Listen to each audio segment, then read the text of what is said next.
Humans of the cardboard, welcome back to Just Nuts, guys. Today we need to go over the brand new OCG V-Jump promo card that they just announced here. Well, they announced the card actually like over a week ago, but they did not release any of the effects or anything. So we actually know what the card does now. We actually know how much it supports Fiend decks such as Dark World. That's the way they promoted it, by the way.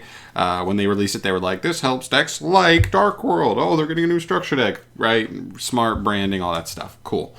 So here we go. This is Diabolica, the Dragon Fiend Commander, a dark level 8 Fiend monster with 2300 attack and 0 defense. Honestly, a little disappointing in the stat department. 23 is not terrible, but it's a level 8. It could definitely be bigger at the end of the day, but whatever. Not complaining. Okay, so you can only use one of its first and second effects once per turn and only once that turn. So you can only use one of either effect. So let's take a look. If a Fiend monster or monsters other than Diabolica, the Dragon Fiend Commander, is sent to your graveyard by card effect, you can special summon this card from your graveyard if it was there when they were sent, or hand, even if not. That means theoretically, if you used an effect that sends a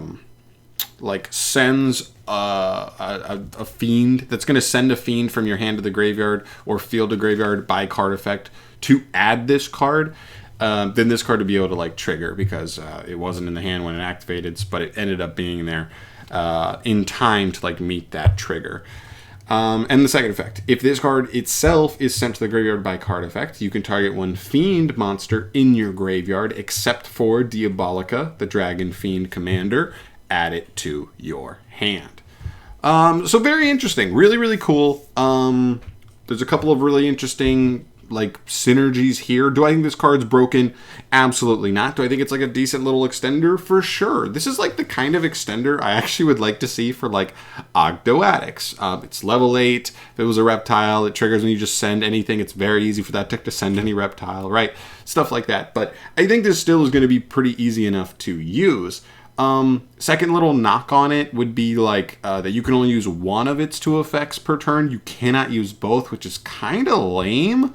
That you would use this as an extender and you cannot get its send effect to get an add back. I feel like that's at most a +1 at absolute most, but you need so many other things going on. You need something to trigger the first effect to get it out. Then you need something to trigger the second effect by sending it. That's kind of asking a lot. Anyway, so I don't think it's it would have been that broken to give it both of its effects. But whatever. At the end of the day, I think they were right. This card seems to help stuff like Dark Worlds pretty well, especially since all of their effects discard as effect, not as cost. So this card will trigger either of its effects, because even if you used any card that discards a Fiend, which Dark Worlds have, I think, multiple cards in that manner, this card would still be able to trigger to get you either an add back, or if you didn't send this card itself, it'd be able to trigger and extend itself onto the field. They already put 8s on the field, so this could be a possible level 8 extender. All in all, I think it's not half bad. I don't know. I think it's okay. I honestly don't think it's that great in Lair. Unfortunately, even though this card literally looks like a grown-up version or a combined version of Lilith and Diabolos, and the name also kind of says that. Lair tributes all of its cards as cost. So anything that's tributing a monster to summon something will not trigger this card to allow it to extend, which is kind of a bummer at the end of the day. But and it even banishes itself when it leaves the field. So unless you're using it for a rank 8 play, it's not even helping you get to it's not even one of those things where in a grind you just keep letting this go to grave, you keep reviving it, allows you to keep applying a lot of pressure, unfortunately. So yet again, unfortunately, I have to say this is somewhat of an underwhelming V-Jump promo card. Kind of wish it had came out a little better than this. At least made both the effects able to activate in the same turn. They can be hard ones per turns, but be able to activate in the same turn and also not get banished when it leaves the field. I think it would have been totally fine, but just way more applicable to the kind of decks that would actually wanting to be played. I mean, we're talking about Dark Worlds being a potential legit meta contender. This card's not going to make it into that deck outside of maybe a spicy one of tech, but I don't know. just not good enough overall, in my opinion. They just end up they end up keep doing this thing where they keep nerfing these cards for like no reason. Maybe they just made Diviner of the Herald and they were like, "Whoa, that was too crazy. We need to reel back on that." And since then, it's been like underwhelming after underwhelming V-Jump promo, unfortunately. So those are my thoughts on that. Obviously, I want to hear your guys' thoughts. Feel free to throw it down below. I know I'm just focusing particularly on Dark Worlds here. Off the top of my head, I can't think of another like Fiend deck that's going to take like great use of this card. I mean, you know, any deck that plays Fiend Grieving or something like what is it? The new card, Archfiend's Glitch, that sends... you could send this card from deck straight to the graveyard, and that would trigger it to just give you an ad of a Fiend back from grave, but that's just an ad back from grave, so it's not the craziest thing in the world by any means. So, meh.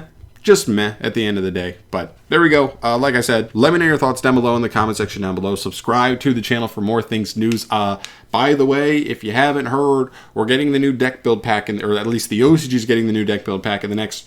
what is this, 13 days, like 12 days, and we still have 2 entire archetypes that are completely unrevealed, including, and also the last card for the one archetype that's been revealed that could make it even better. So expecting big news from those during this week. I would almost expect to get at least one, if not both, over the next week. So stay tuned for that. I will obviously bring you that when it comes. And we're also creeping up on the first reveals for Photon Hypernova, the new core set in which I'm expecting Galaxy/Photon support. Going to make a video this week, hopefully before anything gets revealed, talking about what that deck could and should get as support, and hopefully fall more in line with the Blackwing support actually being somewhat decent, as opposed to like Elemental Hero stuff from Pote, because that shit is garbage. Oh my gosh. But yeah, sorry, I've been rambling too much. I'm out of here. Thank you so much for watching, guys. I'll see you in the next one. Peace.